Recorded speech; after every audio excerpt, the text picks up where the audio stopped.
Well, investigators say that a woman who gave out more than 700,000 prescriptions at 3 Bay Area Walgreens stores never had a license to do so in the first place. So the question is, how did she get hired? And did you get the right prescription and the right advice from her? Let's go to Crown 4's Sarah Stinson. She's got the details in San Jose.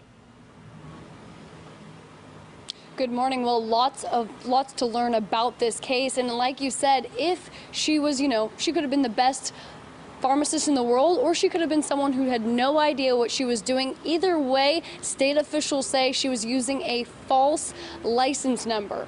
Now, she worked her way up as a pharmacist cashier, and then she later on became a pharmacist manager. This is over a decade. Now, the documents I'm holding in my hand, these were just released, and that's where we got all this information. They were released by California Attorney General Xavier Becerra and the Board of Pharmacy, who are now threatening to revoke the license for not only the woman posing to be a pharmacist, but also the license of the Walgreens stores where she handed out these prescriptions illegally, including the one I'm at right now in San Jose on Morel Avenue. State officials say Kim T. Lee handled over 700,000 prescriptions at 3 different Walgreens locations in the Bay Area, including in San Jose and 2 others in Fremont and Milpitas.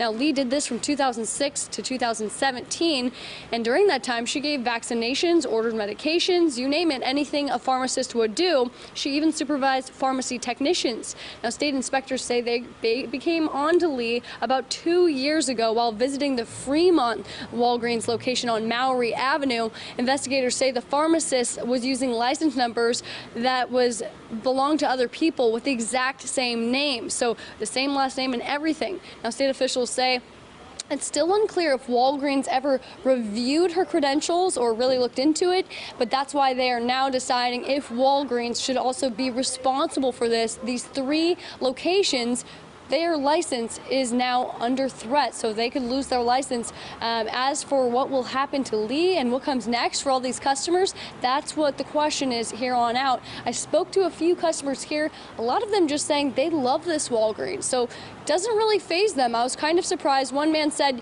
it's another issue, though, if she hurts someone, so that's something we're going to have to follow in the next coming days. I'm live in San Jose. Sarah Stinson, Crown 4 News. Yes, sir. You don't have any reports yet as to whether anybody was affected by any of the prescriptions that they got? Exactly. No reports of that right now. So as I said, she could have been the best pharmacist in the world, or she could have actually hurt someone. You know how sensitive medications can be. If you give someone even the slightest wrong medication, it can literally threaten their entire life, their well-being.